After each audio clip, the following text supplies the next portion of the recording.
Welcome back to everyone. Welcome to your channel once again Chemi sensation. आज हम लोग क्या करने वाले हैं, एल्डिहाइड के कुछ क्वेश्चन सॉल्व करने वाले हैं। जैसे कि बोर्ड पे आप लोग देख रहे हैं, कुछ क्वेश्चंस का सिलेक्शन मैंने लिया है जो कि प्रीवियस ईयर आए हुए क्वेश्चंस है। कुछ टिपिकल टाइप के क्वेश्चन हो सकते हैं थोड़े बहुत, तो इन क्वेश्चंस को मैंने आज क्या किया है, सेलेक्ट किया कि ये क्वेश्चन हम लोग क्या करेंगे, आज सॉल्व करेंगे। ठीक है,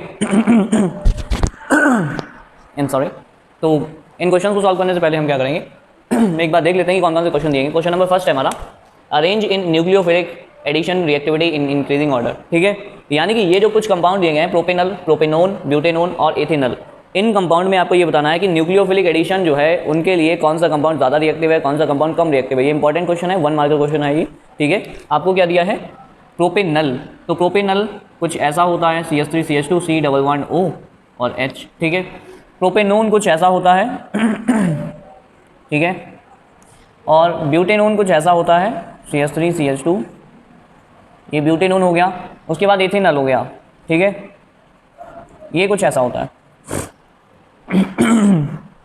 1 मिनट। हाँ, तो मैं ये कह रहा था कि यहाँ पे हमको क्या करना है, इन कंपाउंड्स की रिएक्टिविटी, न्यूक्लियोफिलिक एडिशन के रिस्पेक्ट में रिएक्टिविटी बतानी है। अब कोई न्यूक्लियोफाइल सपोज रिएक्ट करने आ रहा है, सभी से न्यूक्लियोफाइल रिएक्ट करेगा। अब इसमें क्या है कि न्यूक्लियोफाइल क्या होता है, जो इलेक्ट्रॉन रिच होते हैं, जिनके पास इलेक्ट्रॉन ज़्यादा होते हैं उन्हें न्यूक्लियोफाइल कहते हैं। अच्छा, इलेक्ट्रॉन जिनके पास ज़्यादा होंगे वो वहाँ जाना पसंद करेंगे जहाँ पे इलेक्ट्रॉन कम होंगे। जिस जगह पे इलेक्ट्रॉन ज़्यादा कम होंगे वहाँ पे बहुत फास्ट मूव करेंगे, और जहाँ पे इलेक्ट्रॉन थोड़ा कम है, मतलब कि थोड़ा सा इलेक्ट्रॉन की डेंसिटी थोड़ा सा ज़्यादा है एज कम्पेयर टू, तो वहाँ पे उनकी न्यूक्लियोफिलिक एडिशन जो है कम हो जाए। मतलब क्या है, साफ सीधी बात, जहाँ कार्बन पे ज़्यादा पॉजिटिव चार्ज होगा वहाँ पे न्यूक्लियोफाइल ज़्यादा अट्रैक्ट हो रहा होगा, सिंपली है। तो हम ये देख लेना है कि इन तीनों में जो कार्बोनिल ग्रुप है, उस कार्बोनिल ग्रुप में जो पॉजिटिव चार्ज आएगा उसमें किस पे ज़्यादा पॉजिटिव चार्ज होगा, तो वहाँ पे न्यूक्लियोफाइल फास्ट अटैक करेगा। ठीक है, तो मूव करते हैं, इलेक्ट्रॉन खींचे यहाँ पे, इस पे नेगेटिव, इस कार्बन पे पॉजिटिव, और ये न्यूक्लियोफाइल इस कार्बन पे ऐड करेगा, सिंपली ऐड करेगा। ठीक है, अब यहाँ पे देखो प्लस आई इफेक्ट हो रहा है। ठीक है, 2 प्लस आई इफेक्ट हो रहे हैं। उसके बाद में यहाँ पे न्यूक्लियोफाइल ऐड होगा, तो यहाँ पे कार्बन आ जाएगा, यहाँ पे नेगेटिव आ जाएगा, न्यूक्लियोफाइल यहाँ ऐड करेगा। ठीक है, ऐसे ही तो होगा। अब यहाँ पे प्लस आई इफेक्ट हो रहा है और यहाँ पे प्लस आई इफेक्ट हो रहा है। ठीक है, अब यहाँ पे कुछ इस तरीके से भी तो न्यूक्लियोफाइल यहाँ पे ऐड करेगा, है ना, और यहाँ पे भी ऐड करेगा। तो अब देखो सबसे कम प्लस आई इफेक्ट जहाँ पे हो रहा है, इसका मतलब क्या है कि जैसे इस कार्बन पे पॉजिटिव चार्ज आया, ठीक है, और इसमें क्या हुआ कि जो प्लस आई इफेक्ट वाले ग्रुप होते हैं वो इलेक्ट्रॉन को थोड़ा सा कार्बन की तरफ भेज रहे हैं। इसी वजह से क्या हो रहा है कि कार्बन पे जो पॉजिटिव चार्ज है वो कहीं ना कहीं थोड़ा बहुत कम हो रहा होगा, है ना। जो पॉजिटिव चार्ज होता है, जब इलेक्ट्रॉन, जो इंडक्टिव इफेक्ट की वजह से इलेक्ट्रॉन जब ट्रांसफर होते हैं कार्बन की तरफ, तो कार्बन पे पॉजिटिव चार्ज थोड़ा सा क्या हो जाएगा, कम हो जाएगा। अब हमें ये देखना है कि कहाँ पे कम, बहुत ही माइनर सा कम हो रहा है, या फिर वहाँ पे बहुत ज़्यादा कम हो रहा है। जहाँ पे माइनर सा कम होगा इसका मतलब वहाँ पे पॉजिटिव चार्ज ज़्यादा होगा। मेरी बातों को समझने की कोशिश करें। ठीक है, यहाँ पे पॉजिटिव चार्ज की डेंसिटी सबसे ज़्यादा है यहाँ पे, क्यों, क्योंकि यहाँ पे प्लस आई इफेक्ट बहुत कम हो रहा है। ठीक है, तो इसका मतलब यहाँ पे न्यूक्लियोफिलिक एडिशन सबसे फास्ट होगा। तो सबसे फास्ट जो होगा न्यूक्लियोफिलिक एडिशन वो एथेनल में होगा, क्योंकि यहाँ पे जो पॉजिटिव चार्ज है कार्बन का वो ठीक ठाक है। जबकि अगर हम कंपेयर करेंगे इसके कंपैरिजन में, अब देखो 2 पॉजिटिव चार्ज कहाँ पे आ रहे हैं, 2 प्लस, ये प्लस आई इफेक्ट, ये प्लस आई इफेक्ट और ये plus I effect. Plus I effect positive charge को कम करता है, जबकि न्यूक्लियोफाइल तो वहाँ जाएगा ना जहाँ पे पॉजिटिव चार्ज ज़्यादा होगा। तो जहाँ पे पॉजिटिव चार्ज ज़्यादा है वहाँ पे न्यूक्लियोफाइल, यहाँ पे पॉजिटिव चार्ज ज़्यादा है क्योंकि यहाँ पे प्लस आई कम है। ठीक है, तो उसके बाद देखो अब यहाँ पे भी 2 प्लस आई हैं और यहाँ पे भी 2 प्लस आई हैं। अब पॉइंट ये उठता है, यहाँ पे तो 3 प्लस आई हो गए, तो यहाँ पे तो चार्ज बहुत ही कम हो गया होगा, प्लस का जो चार्ज आया वो बहुत कम हो गया होगा, प्लस 3 का मतलब प्लस आई इफेक्ट है 3 बार। ठीक है, अब इन दोनों में अगर देखा जाए तो इसमें जो प्लस आई इफेक्ट है वो थोड़ा सा कम होगा, क्यों, हालांकि दोनों में ही 2 बार प्लस आई है, इसमें भी 2 प्लस आई है, इसमें भी 2 प्लस आई है, ये वाला सेकंड वाला क्वेश्चन। ठीक है, तो अब देखो इन दोनों में जो 1 डायरेक्शन से जो प्लस आई इफेक्ट होता है उसकी वैल्यू हमेशा क्या होती है, कम होती है। 2 डायरेक्शन से प्लस आई इफेक्ट होगा तो ज़्यादा होगा। ठीक है, तो इसका मतलब ये है कि ये वाला जो प्लस आई है थोड़ा सा कम है, इसका मतलब इसके कंपेरिजन में फिर ये वाला रिएक्टिव है, इसका नाम क्या है, प्रोपेनल। ठीक है, उसके बाद में फिर ये वाला, क्योंकि इसमें 2 प्लस आई इफेक्ट हैं, इन दोनों में ही 2 प्लस आई इफेक्ट है, प्रोपेनोन और प्रोपेनल, प्रोपेनोन। और फिर हमारा सबसे कम पॉजिटिव चार्ज यहाँ पे होगा, क्योंकि यहाँ पे प्लस आई बहुत ज़्यादा हो रहा है, इसको हम लोग कहते हैं ब्यूटेनोन। ठीक है, तो सबसे ज़्यादा प्लस आई इफेक्ट हो रहा है ब्यूटेनोन में। क्लियर, तो this is the order of nucleophilic addition. भैया न्यूक्लियोफिलिक एडिशन वहाँ पे ज़्यादा होगा जहाँ पे प्लस चार्ज ज़्यादा होगा। ठीक है, उसके बाद हम लोग नेक्स्ट की तरफ चलते हैं। अगला क्वेश्चन क्या कह रहा है, अगला क्वेश्चन ये कह रहा है कि ethanal is solvable in water, why, ethanal water में सॉल्वेबल होता है, क्यों, तो एथेनल वाटर में इसलिए सॉल्वेबल होता है because ethanal form the hydrogen bond with water. Ethanal क्या करता है, वाटर के साथ उसका जो ऑक्सीजन होता है वो कहीं ना कहीं थोड़ा सा हाइड्रोजन बॉन्ड बना लेता है। ठीक है, हाइड्रोजन बॉन्डिंग की वजह से जो एथेनल होता है वो वाटर में क्या हो जाता है, डिजॉल्व हो जाता है, सॉल्वेबल हो जाता है। ठीक है, उसके बाद में क्वेश्चन नंबर ये, give a chemical test to distinguish between the benzoic acid and phenol. आपके पास 2 कंपाउंड है, बेंजोइक एसिड एक तो बेंजोइक एसिड है जिसको ये कहते हैं, और एक है आपके पास फिनॉल, ठीक है, तो फिनॉल है। इन दोनों में से हमें कोई ऐसा केमिकल टेस्ट बताना पड़ेगा जो कोई एक दे रहा हो और एक ना दे रहा हो, इसी वजह से तो आइडेंटिफाई कर सकते हो। इस टाइप के क्वेश्चन अक्सर पूछे जाते हैं, कई बार पूछे जाते हैं। तो इनमें से हमें पता है कि जब हम किसी कार्बोनेट के साथ में, किसी भी कार्बोनेट के साथ में, चाहे बाई कार्बोनेट हो चाहे कार्बोनेट हो, तो उसमें अगर एसिड के साथ रिएक्शन कराते हैं तो एसिड के साथ CO2 गैस इवॉल्व होगी, ठीक है। तो इसका मतलब ये हमारा जो कंपाउंड बनेगा CH3COONA plus CO2 plus H2O। लेकिन अगर हम यही सोडियम कार्बोनेट या बाई कार्बोनेट फिनॉल में डालते हैं तो उसमें कोई भी कार्बन डाइऑक्साइड गैस इवॉल्व नहीं होती है। सो फाइनली इस एक्टिविटी से हम ये पता चल जाएगा कि भाई कौन सा कार्बोक्सिलिक एसिड होगा, कौन सा फिनॉल होगा, ठीक है, क्लियर। सोडियम भी यूज़ कर सकते थे, लेकिन सोडियम के साथ प्रॉब्लम ये थी कि सोडियम एसिड के साथ भी रिएक्ट कर जाएगा और फिनॉल के साथ भी रिएक्ट कर जाएगा, तो हमें पता ही नहीं चलेगा। जब दोनों ही रिएक्ट कर जाएंगे तो कैसे पता चलेगा। इसका मतलब हमें कोई ऐसी रिएक्शन लिखनी पड़ेगी कि इसमें एक कोई रिएक्शन दे रहा हो और दूसरा कोई रिएक्शन ना दे, है ना। नेक्स्ट हमारा है question number this, give a chemical test to identify the pentane 2 and pentane 3। अब पहली बात तो पेंटेन 2 का स्ट्रक्चर बनाते हैं CH3CH2CH2C2CH3, ठीक है, पेंटेन 2 है, और ये है पेंटेन 3, ठीक है, ये पेंटेन 3 है और ऊपर वाला जो है पेंटेन 2 है। अब खास बात ये है कि ये दोनों ही क्या है, कीटोन है, ये भी दोनों ही क्या है, कीटोन है। तो हमें कोई एक ऐसी रिएक्शन देनी पड़ेगी जो एक कीटोन दे और दूसरा ना दे। हमने आइडोफॉर्म टेस्ट के बारे में पढ़ा है अच्छी तरीके से, ठीक है। अगर आप लोगों ने आइडोफॉर्म टेस्ट नहीं पता है तो आप जाकर के वीडियो की प्लेलिस्ट में एल्डिहाइड की प्लेलिस्ट बनी हुई है, उसमें जाकर के आप 40 मिनट और 20 मिनट का 1 आवर का लेक्चर आराम से देख सकते हो। सारा एक्सप्लेन किया गया, एक एक रिएक्शन वहाँ पे समझाई गई है, ठीक है। तो यहाँ पे आइडोफॉर्म टेस्ट होता है। आइडोफॉर्म टेस्ट में क्या होता है कि जो आइडोफॉर्म टेस्ट में क्या होता है कि पहली बात तो सारे कीटोन तो देते नहीं है, मतलब ये जो आइडोफॉर्म टेस्ट होता है वो कीटोन्स देते हैं, एल्डिहाइड तो देते नहीं है, ठीक है। लेकिन कीटोन भी सारे नहीं देते, सिर्फ वही कीटोन्स आइडोफॉर्म टेस्ट देते हैं जिसमें कार्बोनिल ग्रुप के पास में एडजेसेंट CH3 ग्रुप होता है, ठीक है। बहुत इंपॉर्टेंट पॉइंट है, अगर एडजेसेंट CH3 ग्रुप है तो ही वो आइडोफॉर्म टेस्ट देगा, अदरवाइज आइडोफॉर्म टेस्ट नहीं देगा। तो हमें इसको लिखना पड़ेगा the pentane 2 will perform the iodoform test but the pentane 3, क्योंकि पेंटेन 3 के पास में CH3 नहीं है, जबकि इस कार्बोनिल ग्रुप के पास में देखो CH3 आ रहा है, ठीक है। तो होता क्या है कि जो हमारा पेंटेन 2 है, अगर हमने आइडोफॉर्म टेस्ट कराया, ये सब चीज़ें आपको पता है। आइडोफॉर्म टेस्ट के लिए क्या करते हैं, सोडियम और आयोडीन प्लस सोडियम हाइड्रोक्साइड लेते हैं, है ना, आइडोफॉर्म रिएजेंट होता है। इससे क्या होता है कि ये वाला जो CH3 होता है टर्मिनेटिंग, ये क्या बना देगा, आइडोफॉर्म। इसका फॉर्मूला होता है CHI3, आइडोफॉर्म बन जाएगा। प्लस ये जो बचा हुआ हिस्सा है पूरा, ये क्या बना देगा, कार्बोक्सिलिक एसिड, तो CH3 CH2 CH2 COOH, ठीक है। और उसके बाद में NaI प्लस H2O, ठीक है। तो इस तरीके से बैलेंस करने के लिए H2O प्लस NaI निकल जाता है। तो हमने क्या देखना है कि अगर कीटोन के पास में, कार्बोनिल ग्रुप के पास में CH3 है तो वो आइडोफॉर्म टेस्ट देगा, अदरवाइज वो आइडोफॉर्म टेस्ट परफॉर्म नहीं करेगा, ठीक है। नेक्स्ट क्वेश्चन, अब ये क्यों नहीं करेगा इसके बारे में हम लोगों ने रिएक्शन में ऑलरेडी डिस्कस किया हुआ है, ठीक है। उसके बाद में नेक्स्ट क्वेश्चन है, which type of aldehyde undergo the Cannizzaro and aldol condensation. Aldol condensation सिर्फ वही एल्डिहाइड देते हैं जिनमें अल्फा हाइड्रोजन होते हैं, और कैनिजारो वो एल्डिहाइड या कीटोन देते हैं जिनमें अल्फा हाइड्रोजन नहीं होते हैं, ठीक है। This is important. और कैनिजारो और एल्डोल कंडेंसेशन के बारे में आपको नहीं पता है तो वीडियो में जाकर चेक कर सकते हैं, ठीक है। अब यहाँ पे हमें कुछ रीजेंट दिए गए हैं, ठीक है, कुछ रिएक्शंस दी गई हैं, और उसमें हमें बताना है कि यहाँ पे रीजेंट क्या यूज़ करोगे, ठीक है। पहला तो देखो ये क्या है, ये प्रोपेनोन है, ठीक है। प्रोपेनोन से क्या बनना है, 2 डिग्री अल्कोहल बनना है। तो इसका मतलब क्या होता है, जब भी कीटोन को देखो, कीटोन का जब भी रिडक्शन कराते हो तो 2 डिग्री अल्कोहल बनता है। तो इसका मतलब हम क्या कराएंगे, इसका रिडक्शन कराएंगे। रिडक्शन करा दोगे इसका SN+HCl के साथ में, तो क्या होगा, एक हाइड्रोजन इसको मिलेगा और एक हाइड्रोजन इसको मिलेगा। जब ये ऐसा करेंगे तो यही स्ट्रक्चर बन जाएगा। Addition of hydrogen is called reduction, ठीक है। तो SN+HCl कर सकते हो या फिर LiAlH4 भी कर सकते हो, स्ट्रॉन्ग रिड्यूसिंग एजेंट का यूज़ करना है। उसके बाद में देखो यहाँ पे क्या है, ये C6H5CH2CH3। C6H5 क्या होता है, बेंजीन रिंग होता है, मतलब बेंजीन रिंग के ऊपर क्या है आपके पास CH2CH3 होता है। इस टाइप की रिएक्शन में आपसे कह रहा है कि भाई यहाँ पे क्या रिजेंट यूज़ करें कि ये जो है ये कन्वर्ट हो जाए। इस टाइप का क्वेश्चन जब भी हो कि अल्काइल चेन लगी हो और COOH या COO हो तो KMNO4 डाला जाता है जो पूरी रिंग को COOH में चेंज कर देता है, और प्लस KOH डाल देना क्योंकि यहाँ पे पोटेशियम सॉल्ट लगा है, ठीक है, क्लियर। अब KMNO4 डाल दो और ये बना दो तब भी कोई दिक्कत नहीं। KMNO4 क्या करता है, पूरी चेन को ऑक्सीडाइज कर देता है।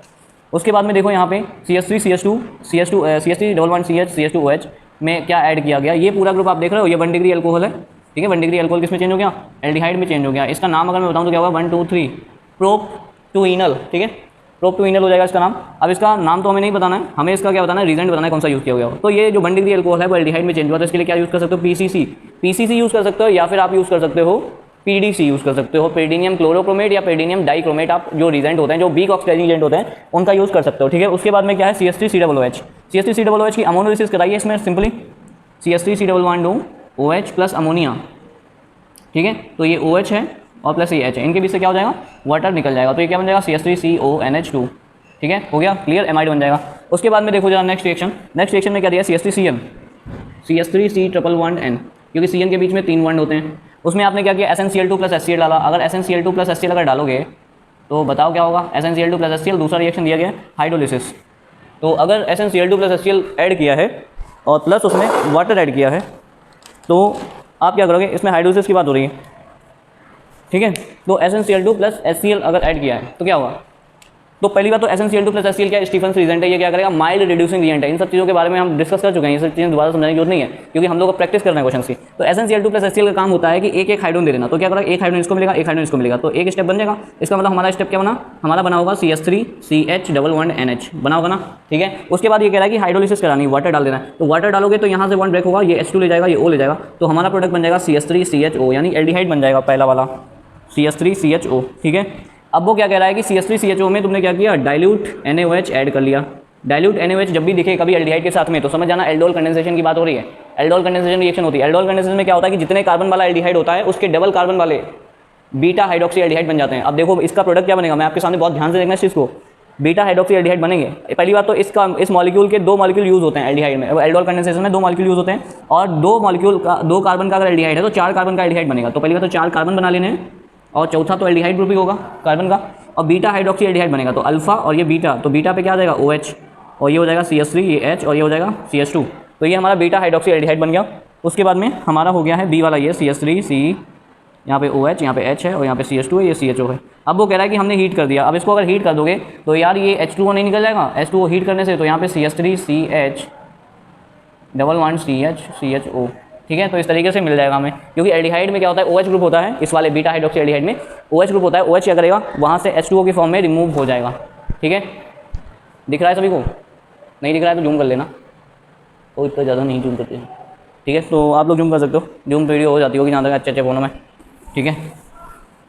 अच्छा, उसके बाद में हम लोग चलते हैं नेक्स्ट की तरफ। यहाँ पे देखो क्या दिया गया है, एक कार्बोक्सिलिक एसिड दिया है CH3COOH और प्लस क्लोरीन प्लस फास्फोरस दिया है। ये रिएक्शन है हेल्वोलाइट-जेलेंस्की रिएक्शन, कार्बोक्सिलिक एसिड की रिएक्शन है एकमात्र। इसमें क्या होता है कि जो अल्फा हाइड्रोजन होता है वो हेलोजन से रिमूव हो जाएगा, यानी कि हेलोजिनेशन रिएक्शन है ये कार्बोक्सिलिक एसिड की। तो यहाँ पे क्लोरो CH2 COOH हो जाएगा और यहाँ से एक HCl निकल जाएगा। क्यों, क्योंकि क्लोरीन क्या करेगा, एक हाइड्रोजन को यहाँ से हटा देता है, तो HCl यहाँ से निकल जाएगा और प्लस HCl लिख जाएगा, ठीक है।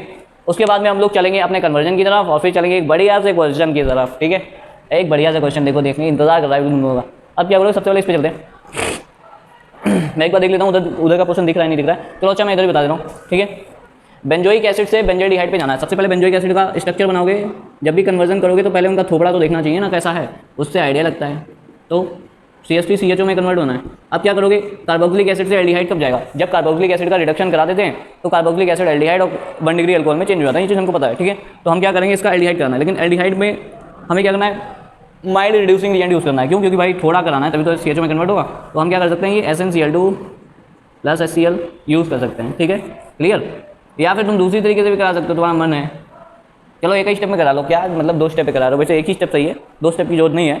हम क्या करेंगे, माइल्ड रिड्यूसिंग एजेंट की यूज़ करके इसको जो है कन्वर्ट कर सकते हैं CHO में, ठीक है। माइल्ड रिड्यूसिंग एजेंट का काम क्या होता है भाई, रिमूवल ऑफ ऑक्सीजन, बस।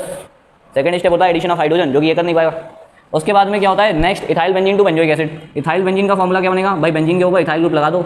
इथाइल ग्रुप को हम CH3CH2 या CH2CH3 लिख सकते हैं और उसके ऊपर बाद में कह रहा है कि भाई इस इथाइल बेंजीन से बेंजोइक एसिड बन गया। तो हमने अभी पीछे एक रिएक्शन बताई थी कि जिसमें कि एल्काइल चेंज होती है, हमेशा COOH चेंज होती है। तो उसमें क्या होता है, KMNO4 अगर हम डाल देंगे तो ये एल्काइल ग्रुप जो है पूरा COOH में चेंज हो जाएगा, ठीक है, ठीक है ना। उसके बाद में प्रोपेनोन टू प्रोपीन। प्रोपेनोन का फॉर्मूला क्या होगा, प्रोपेनोन ये है और तुम्हें जाना है प्रोपीन पे। प्रोपीन है CH3CH11CH2, ये प्रोपीन है, ठीक है। इससे इस पे जाना है। कैसे बना सकते हो, डायरेक्ट तो कोई फंड आया नहीं भाई, 2 इससे बना लो। तो क्या करोगे, पहले हम इसका क्या करेंगे, पहले हम इसका करेंगे रिडक्शन। तो रिडक्शन ले लोगे, H2PT ले लो, H2PT लोगे तो CH3CH जो कि कीटोन के रिडक्शन पे 2 डिग्री अल्कोहल बनता है, ठीक है। अब ये जब अल्कोहल बन गया, अब अल्कोहल से एल्कीन में कन्वर्ट हो जाता है, क्योंकि अल्कोहल का डिहाइड्रेशन अगर करा देंगे तो वो आसानी से एल्कीन में कन्वर्ट हो जाएंगे। तो अगर मैं इसको यहाँ पे क्या करूँ, कंसनट्रेट H2SO4 डाल दूँ, कंसनट्रेट H2SO4 डालूंगा तो OH और H रिमूव हो जाएगा H2O की फॉर्म में और ये एल्कीन बन जाएगा, ठीक है, क्लियर। उसके बाद में नेक्स्ट, उसके बाद में क्या होगा, उसके बाद में हो जाएगा, उसके बाद में हम लोग चलेंगे नेक्स्ट की तरफ, एथेनॉल टू 3 हाइड्रोक्सी ब्यूटेनॉल। अब ध्यान से देखो जरा, एथेनॉल से 3 हाइड्रोक्सी ब्यूटेनॉल, एथेनॉल से ब्यूटेनॉल। जब भी आपको एल्डिहाइड में ऐसा कोई केस दिखे कि 2 कार्बन डबल हो रहे हो, एल्डिहाइड के कार्बन डबल हो रहे हैं, तो समझ जाना कि आपका एल्डोल कंडेंसेशन रिएक्शन की बात हो रही है। इसका मतलब क्या है कि एथेनॉल जो है हमारा, उसका तुम्हें एल्डोल रिएक्शन करा देना है, डाइल्यूट NaOH डाल करके, ठीक है, क्लियर। तो डाइल्यूट NaOH जब डालोगे तो क्या हो जाएगा, 4 कार्बन होंगे भाई, 4 ही कार्बन तो बनेंगे ना डबल कार्बन के, तो बीटा हाइड्रोक्सी यानी कि 2 हाइड्रोक्सी, यहाँ पे CH हो जाएगा, यहाँ पे CH2 हो जाएगा। इसको हम क्या करेंगे 1 2 3 4, तो 3 हाइड्रोक्सी ब्यूटेनल, यही तो इसका नाम हो जाएगा, ठीक है ना। तो 3 हाइड्रोक्सी ब्यूटेनल हो जाएगा। उसके बाद में cyclohexanol to cyclohexane 1 one. Cyclohexanol का फॉर्मूला क्या होता है, पहली बात तो बेंजीन रिंग होती है ना, इसमें 3 बॉन्ड ऐसे करके बने होते हैं, ये बेंजीन होती है। इसके अगर तीनों बॉन्ड हटा दोगे तो इसको हम कहेंगे साइक्लोहेक्सेन। अगर इसमें तुम एक जगह पे OH लगा दोगे तो इसको हम क्या कहेंगे, साइक्लोहेक्सेनॉल, ठीक है। साइक्लोहेक्सेन में OH लगा दो, साइक्लोहेक्सेनॉल बन जाएगा। उसके बाद में क्या कह रहा है, उसके बाद में आपको ये कह रहा है कि साइक्लोहेक्सेनोन बना लो, मतलब ये कर लो। तो क्या कह रहा है भाई, ये इसका मतलब क्या है कि भाई अल्कोहल को कीटोन में चेंज करने की बात हो रही है। अल्कोहल को कीटोन में कब चेंज कर सकते हैं, जब उसका ऑक्सीडेशन कर दें। इसका मतलब हम क्या कर सकते हैं, यहाँ पे ऑक्सीडेशन करा सकते हैं। ऑक्सीडेशन पे क्या होगा, यहाँ पे एक हाइड्रोजन होता है ना साथ में, तो यहाँ से H जाएगा, removal of hydrogen is called oxidation. तो एक H फंक्शन ग्रुप से जाता है और एक H उसके अल्फा कार्बन से जाता है, तो यहाँ से H2 निकल जाएगा H2O की फॉर्म में, क्योंकि हमने बताया ना कि हाइड्रोजन हमेशा ऑक्साइड की फॉर्म में निकलती है, तो नहीं H2O निकलेगा H2 की फॉर्म में। Next ethyl cyanide to ethanoic acid. Ethyl cyanide आपके पास है, इथाइल साइनाइड, इथाइल साइनाइड एक कॉमन नेम है, ठीक है। इथाइल साइनाइड एक कॉमन नेम है और हम क्या करेंगे, इसको चेंज करेंगे भैया, हम लोग इसको चेंज करेंगे एथेनोइक एसिड में। थोड़ा सा ट्रिकी मामला आ गया है, क्योंकि इथाइल साइनाइड होता है ये 3 कार्बन वाला, तो हम पहले तो इसको क्या करेंगे, पार्शियल हाइड्रोलिसिस करा देना इसकी, क्योंकि हमारा मन है कराने का, तो हम इसकी पार्शियल हाइड्रोलिसिस अगर कराएंगे। अब पार्शियल हाइड्रोलिसिस और फुल हाइड्रोलिसिस नहीं पड़ी तो एमाइन चैप्टर में जाकर के चेक कर सकते हैं, बहुत अच्छी तरीके से बताया बिल्कुल वहाँ पे, ठीक है। तो एकदम इसको मैं पार्शियल हाइड्रोलिसिस अगर कराऊंगा तो मुझे पता है कि ये वाला जो ग्रुप होगा वो किसमें चेंज हो जाएगा, CuNH2 में, एमाइड में चेंज हो जाता है, ठीक है। अब मैं क्या करूँगा, यहाँ पे गैब्रियल थैलीमाइड और गैब्रियल थैलीमाइड कह रहा हूँ, half man bromide Br2 + KOH use कर लूँ। एमाइन की कुछ रिएक्शन इसमें घुस गई हैं आकर के, CH3 CH2 NH2 कन्वर्ट हो जाएगा, ठीक है, बढ़िया बात। अब क्या करोगे, अब हम ये कर सकते हैं कि यहाँ पे हमें 2 कार्बन करने थे। दिक्कत ये थी कि छोटे भाई यहाँ पे 3 कार्बन थे और हमें चाहिए 2 कार्बन वाला कार्बोक्सिलिक एसिड, है ना। एथेनोइक एसिड क्या होता है, CH3 COOH, एक कार्बन कम करना है, एक कार्बन कम करना है, यही तो प्रॉब्लम हो गई। अब हम हाथ से तो उठा के कम नहीं कर सकते भाई, एक रिएक्शन हो रही है उसमें से एक कार्बन निकाल के हटा दूँ, ऐसा कुछ होता नहीं, कॉपी पे बन जाएगा, रिएक्शन में नहीं होगा, ठीक है।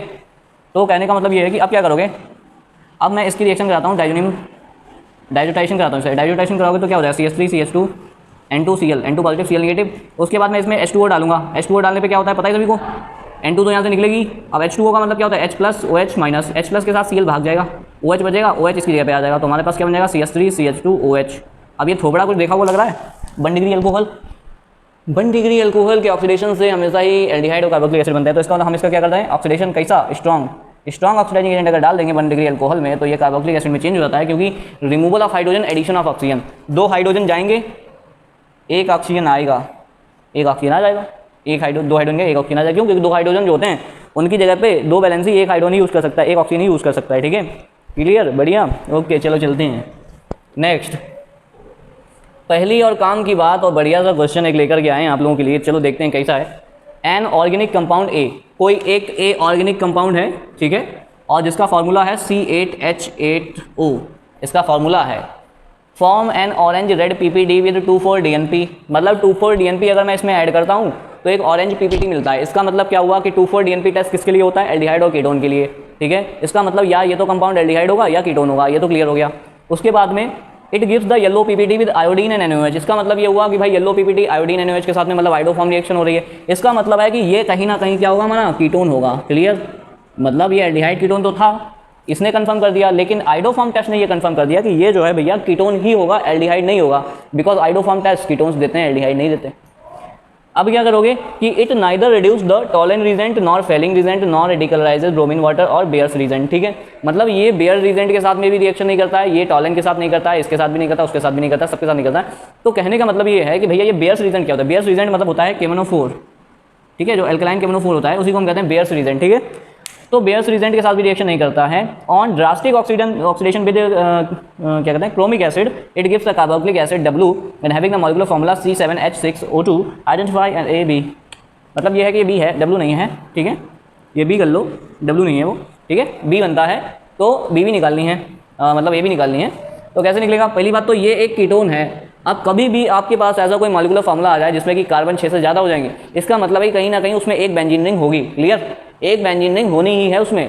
कार्बन अगर 6 से ज़्यादा हो गए, 6 हो जाए या 6 से ज़्यादा, तो एक तो बेंजीन रिंग हो गई। दूसरा ये है कि इसका हमें बनाना है कीटोन, इसका मतलब इसमें लगा होगा कीटोन ग्रुप, यानी कि CO ग्रुप तो इसमें लगा ही होगा, और एक CH3 भी लगा दो। अब जरा काउंट करो यहाँ पे, 1 कार्बन, 2 कार्बन, 3 4 5 6 7 8 कार्बन कितने हो गए, 8। हाइड्रोजन काउंट करोगे, 1 2 3 4 5 3 8 हाइड्रोजन हो गए 8, ऑक्सीजन काउंट करोगे एक ही है, तो ये इस तरीके से हमारा बिल्कुल सेट, बिल्कुल एकदम फिट बैठ गया यहाँ पे फॉर्मूला। तो इसका मतलब हमारा जो कीटोन है वो ये है। आइडिया लगाओगे, देखो पहली बात तो कार्बन 6 है तो इसका मतलब एरोमेटिक रिंग तो होगी, साथ में कीटोन ग्रुप अगर लगाना है तो CO ग्रुप तो लगा ही होगा ना मेरे छोटे भाई, तो CO ग्रुप तो होना ही चाहिए ना, तभी तो कीटोन बनेगा। क्योंकि हम लोगों को पता है ना कि इसने बताया कि भाई ये कीटोन है तो बेंजीन रिंग भी है और कीटोन ग्रुप भी होगा, तो इसका मतलब CO ग्रुप भी लगा होगा। अब एक कार्बन क्योंकि बच गया तो उसका मतलब एक कार्बन हवा में थोड़ी ना लटका होगा यार, एक कार्बन कहीं ना कहीं कार्बनिक ग्रुप से अटैच होगा, तो कार्बनिक ग्रुप के साथ ये कार्बन लगा दिया और हमारा बन गया कंपाउंड ये। ठीक है, आइडिया जज करना है यहाँ पे कंपाउंड को। उसके बाद में आपको क्या करना है कि यहाँ पे ये बन गया। अब ये आइडोफॉर्म रिएक्शन अगर करा NaOH प्लस I2 तो क्या बनेगा, तो हमें पता है कि ये COOH में चेंज हो जाएगा और प्लस CH3 अलग निकल जाएगा, प्लस NaI बनता है और प्लस H2O बनता है, बैलेंस कर लेना। उसके बाद में ये कह रहा है कि अगर हम इसका ऑक्सीडेशन करते हैं, ये हमारा क्या हो गया, A हो गया। अगर हम इसका ऑक्सीडेशन करा दें क्रोमिक एसिड के साथ H2CrO4 के साथ में, तो ये ऑक्सीडाइज हो जाता है, बहुत ही भयंकर कंडीशन में ऑक्सीडाइज होते हैं कीटोन। तो H2CrO4 अगर डालोगे इसमें सपोज, तो इसमें क्या होता है कि ये वाले चैन होते हैं, ये कार्बनिल ग्रुप से ब्रेक करना है। ठीक है, ध्यान से सुना, कार्बनिल ग्रुप से ब्रेक करना है और दोनों ही कार्बन की जो चैन होंगी वो क्या होंगी, कार्बोक्सिलिक एसिड बनाएंगी। इसका मतलब क्या है, इतना पार्ट ये कार्बोक्सिलिक एसिड बनाएगा, इतना पार्ट ये कार्बोक्सिलिक एसिड बनाएगा। ठीक है, दोनों ही कार्बोक्सिलिक एसिड बनते हैं, तो इसका जब कार्बोक्सिलिक एसिड बनेगा तो ये हो जाएगा, इसका जब कार्बोक्सिलिक एसिड बनेगा। अब देखो इसमें कितने कार्बन है, एक कार्बन, तो एक कार्बन अगर चैन में है तो एक ही कार्बन का कार्बोक्सिलिक एसिड बनेगा। ठीक है, मतलब जितने कार्बन चैन में होंगे उतने ही कार्बन का कार्बोक्सिलिक एसिड बनना है। ठीक है, तो इसका बन जाएगा, एक कार्बन वाला कार्बोक्सिलिक एसिड होता है HCOOH, इसको हम क्या कहते हैं, फॉर्मिक एसिड। ठीक है, फॉर्मिक एसिड, और अगर IUPAC कहोगे तो क्या हो जाएगा, मेथनोइक एसिड। ठीक है, तो इस तरीके से हम लोगों ने ये कर लिया बढ़िया से। वीडियोस में काफ़ी मेहनत लगती है यार छोटे भाई, इसको ध्यान से देखना और इसको सॉल्व करना, और अच्छा लगे तो चैनल को सब्सक्राइब करना, और बाकी तो आप लोगों के साथ में है ही। अभी कोऑर्डिनेशन कंपाउंड का भी लेक्चर आने वाला है, कोऑर्डिनेशन कंपाउंड के लेक्चर को मिस मत करना, बहुत ही अच्छा होने वाला है। Thank you so much for watching.